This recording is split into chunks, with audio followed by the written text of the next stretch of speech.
Se acercaron a Jesús todos los publicanos y los pecadores a escucharlo. Y los fariseos y los escribas murmuraban, diciendo: Ese acoge a los pecadores y come con ellos. Jesús les dijo esta parábola. Un hombre tenía 2 hijos. El menor de ellos dijo a su padre: Padre, dame la parte que me toca de la fortuna. El padre les repartió los bienes. No muchos días después, el hijo menor, juntando todo lo suyo, se marchó a un país lejano y allí derrochó su fortuna viviendo perdidamente. Cuando lo había gastado todo, vino por aquella tierra un hambre terrible y empezó él a pasar necesidad. Fue entonces y se contrató con uno de los ciudadanos de aquel país que lo mandó a sus campos a apacentar cerdos. Deseaba saciarse de las algarrobas que comían los cerdos, pero nadie le daba nada. Recapacitando entonces se dijo: ¿Cuántos jornaleros de mi padre tienen abundancia de pan, mientras yo aquí me muero de hambre? Me levantaré, me pondré en camino a donde está mi padre y le diré: Padre, he pecado contra el cielo y contra ti. Ya no merezco llamarme hijo tuyo, trátame como a uno de tus jornaleros. Se levantó y vino a donde estaba su padre. Cuando todavía estaba lejos, su padre lo vio y se le conmovieron las entrañas, y echando a correr se le echó al cuello y lo cubrió de besos. Su hijo le dijo: Padre, he pecado contra el cielo y contra ti, ya no merezco llamarme hijo tuyo. Pero el padre dijo a sus criados: Sacad enseguida la mejor túnica y vestídsela, ponedle un anillo en la mano y sandalias en los pies, traed el ternero cebado y sacrificadlo. Comamos y celebremos un banquete, porque este hijo mío estaba muerto y ha revivido, estaba perdido y lo hemos encontrado. Y empezaron a celebrar el banquete. Su hijo mayor estaba en el campo. Cuando al volver se acercaba a la casa, oyó la música y la danza, y llamando a uno de los criados le preguntó qué era aquello. Este le contestó: Ha vuelto tu hermano, y tu padre ha sacrificado el ternero cebado, porque lo ha recobrado con salud. Él se indignó y no quería entrar, pero su padre salió e intentaba persuadirlo.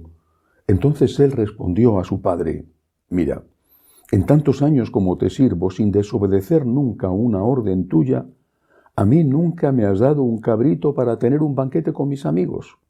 En cambio, cuando ha venido ese hijo tuyo, que se ha comido tus bienes con malas mujeres, le matas el ternero cebado.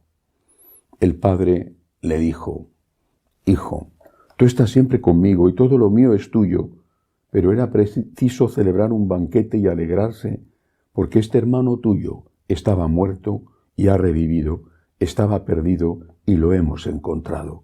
Palabra del Señor. Gloria a ti, Señor Jesús.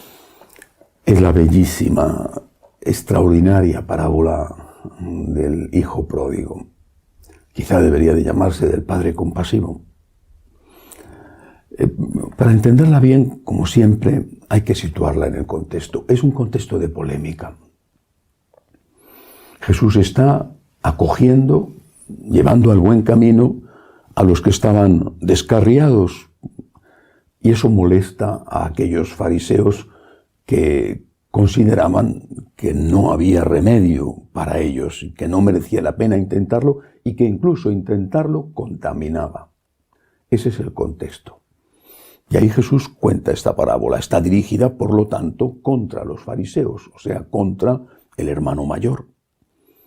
Pero aunque la parábola va dirigida a dar una lección al hermano que se ha quedado en casa y que nunca ha hecho ese mal de irse de la casa del padre, habrá hecho otras cosas malas, sin embargo tiene una lección para todos. Ahí dibuja el Señor magistralmente 2 tipos de personas: el que ha estado en la casa del padre y se ha marchado, y el que ha estado y sigue estando, nunca se ha ido. Hay más tipos de personas. El que ha estado ha creído que fuera iba a estar mejor. Se ha engañado. Se ha ilusionado con un espejismo de libertad. Podré vivir bien, sin reglas morales. haciendo lo que quiero. Aquí me siento atado. Tengo un horario. Tengo unos compromisos. No me gusta esta compañía o aquella. Me marcho. El demonio le ha pintado un mundo feliz, lejos de Dios. Y se lo ha creído. Podría hacer lo que quiera. La libertad como señuelo, la libertad como trampa. Y se va. Pero ¿qué sucede después? Se va y durante un tiempo le va bien. Mientras le dura lo que ha sacado de la casa del padre, la herencia. La herencia que son las normas morales que repudiaba, pero que algo le quedó. Durante un tiempo le va bien, pero pronto empieza a degenerarse. A lo mejor eso no sucede en la primera generación, sucede en la segunda o en la tercera. Los hijos, los nietos de aquellos que eran católicos en su casa, que después se alejaron, no perdieron la fe, pero sí perdieron la práctica, terminaron por no transmitir lo que habían recibido, o solo vagamente, y al final los hijos de ellos o los nietos de ellos están, como el hijo de la parábola, revolcándose entre los cerdos, añorando comer la comida de los cerdos. Terrible. Pero este hijo que ha tocado fondo, que sabe que la libertad puede ser un veneno que destruye cuando se convierte en libertinaje, y que la verdadera libertad era la que tenía en la casa de su padre, porque las normas morales no son enemigas de la libertad, sino aquellas que garantizan que no vamos a estar sometidos a nuestras pasiones. Ese, estando allí, en el fondo, en el barro, recuerda: en la casa de mi padre no tenía que estar así. En la casa de mi padre yo tenía dignidad. Voy a volver a la casa de mi padre. Voy a volver. Meditando sobre esta parábola, me recordaba de aquella vieja canción, aquel tango de Carlos Gardel: volver con la frente marchita, volver con las sienes blancas, ya porque has pasado tiempo fuera y te has dado cuenta de que te has equivocado. Volver con la frente marchita, pero volver. Y decide volver. Es muy interesante que este hijo en ningún momento se hace una reflexión, examina su conciencia y se arrepiente y le duele por haber hecho llorar a su padre. Es terrible, pero es así. Su padre no le importa, mucho menos su hermano. Su mamá, me imagino, tampoco la menciona. Recuerda la comida de la casa del padre, recuerda lo bien que se vivía allí, no recuerda los abrazos de su padre. Y era lo más importante que había en la casa del padre, pero al fin, por motivos egoístas, decide volver con la frente marchita, y se pone en casa, en camino hacia la casa del padre. El padre, como cuenta la parábola, le recibe haciendo la gran fiesta. En realidad le ha estado esperando todos los días, seguramente subido a la terraza de la casa, porque si no, ¿cómo le vería venir de lejos? El padre le recibe, y ahí aparece el otro personaje, el que no se ha ido nunca. Es un envidioso. Es un envidioso. Su reacción es la de un envidioso. Su reacción no es la de aquel que está contento, que ha sentido pena por su hermano, que no solamente ama a su hermano, sino que es que nunca ha tenido ganas de irse de la casa del padre. Es un envidioso. Ha envidiado a su hermano que se ha ido, como él dice, con malas mujeres. Porque él ha querido hacer lo mismo y no lo ha hecho porque ha sido más inteligente que su hermano y se ha dado cuenta de que fuera de la casa de su padre, más pronto o más tarde estaría revolcándose con los cerdos. Pero es un envidioso. Le hubiera gustado correrse las juergas que se ha corrido su hermano. Y tiene envidia y ahora está enfadado porque su hermano se ha corrido esas juergas que él había querido correrse y ahora resulta que tiene lo mismo que él, o parecido, porque la herencia no se la van a devolver, el purgatorio lo va a pasar. Es un envidioso. Y eso es lo que tenemos que analizar nosotros. También nosotros que estamos mirando con envidia a los que se han ido de la casa del Padre, también nosotros decimos, fíjate qué bien se lo pasan. No tienen reglas morales y yo aquí, en cambio, fastidiado porque tengo que ir a misa el domingo, porque no puedo robar, no puedo matar, no puedo mentir. Tengo conciencia y la conciencia me fastidia. Ya quisiera yo no tener conciencia. ¿Esa es nuestra postura? Dos grandes personajes, dos tipos. Primero, el que se va, toca fondo, y aunque sea por motivos egoístas, decide volver. Son muchos los que están en esa situación, muchos los conversos, más de lo que uno pueda imaginar. Lo digo por la cantidad de gente que me escribe diciendo que se ha convertido. Tenemos que ayudarles a que vuelvan. Tenemos que allanarles el camino. No tenemos que hacérselo difícil. Vuelve. El Padre te está esperando. Solo en la casa de tu Padre encontrarás la libertad verdadera, la felicidad que buscas. Vuelve. No podemos comportarnos como ese hijo mayor que nunca se fue, pero que ha querido irse y no lo ha hecho y está frustrado. Vuelve.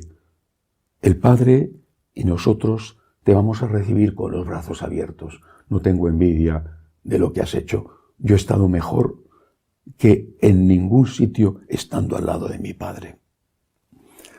Pero hay un tipo humano que no aparece, porque el Señor no tenía ese objetivo cuando contaba la parábola y porque no era el caso en su época.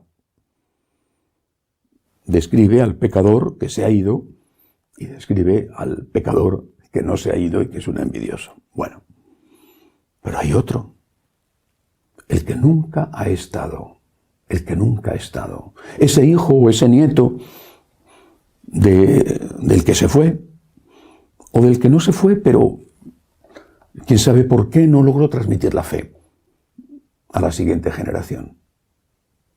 Ese nunca ha estado en la casa del Padre, nunca. Está revolcándose con los cerdos, está disputándole una brizna de basura.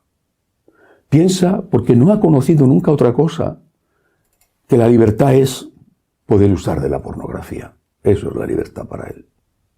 O que la libertad es cambiarse de género todas las mañanas.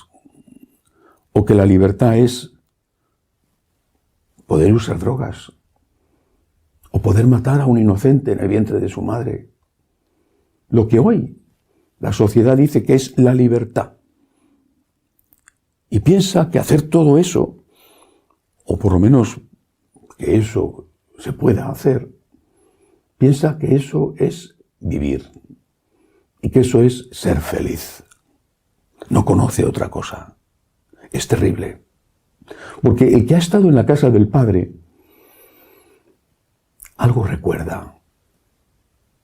Algún momento de felicidad de su infancia. Quizá cuando hizo la primera comunión. Algo añora, aquella paz, aquella inocencia, aquel mundo feliz que perdió porque se dejó seducir. Pero ¿y los que no han estado nunca en la casa del Padre, los que no tienen ni siquiera esos recuerdos? A esos especialmente hay que ayudarles a que vengan, no a que vuelvan, porque nunca estuvieron, sino a que vengan. ¿Cómo hacerlo?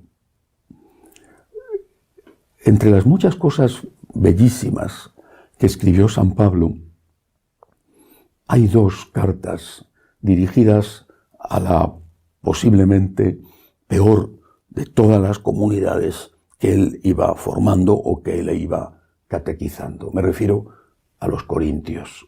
Corinto era una ciudad portuaria, era una ciudad donde había lo que había entonces, no sé si ahora también en los puertos.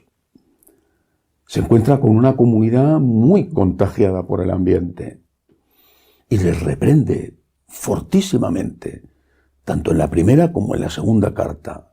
Es muy duro con ellos, muy crítico con ellos. Les quiere y les pone firmes.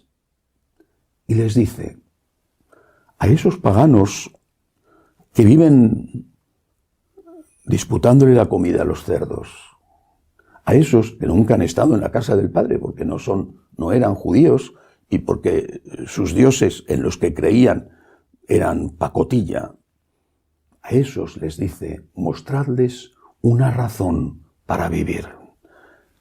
¿Qué frase? Mostradles una razón para vivir. Eso es lo que nosotros tenemos que hacer. Al que se ha ido, hay que ayudarle a que vuelva. Recuerda los momentos de luz. Recuerda los momentos de luz, dirá en la carta a los Hebreos. Recuerda los momentos de luz. Vuelve. Te han engañado y te has dejado engañar. Vuelve. No habrá regañinas, no habrá reproches, habrá brazos abiertos y fiesta grande. Vuelve. Y al que nunca se fue, porque nunca estuvo, mostradles una razón para vivir. Tenemos que ser testigos en un mundo ateo, no en un mundo pagano, que era creyente en sus dioses, sino en un mundo ateo que tiene lo peor de aquel mundo pagano. Y la única manera es mostrar una razón para vivir. Somos felices, pecadores por desgracia, pero felices, porque estamos en la casa del Padre y Él es, y solo Él es, el que llena nuestro corazón de alegría y de esperanza. Que así sea.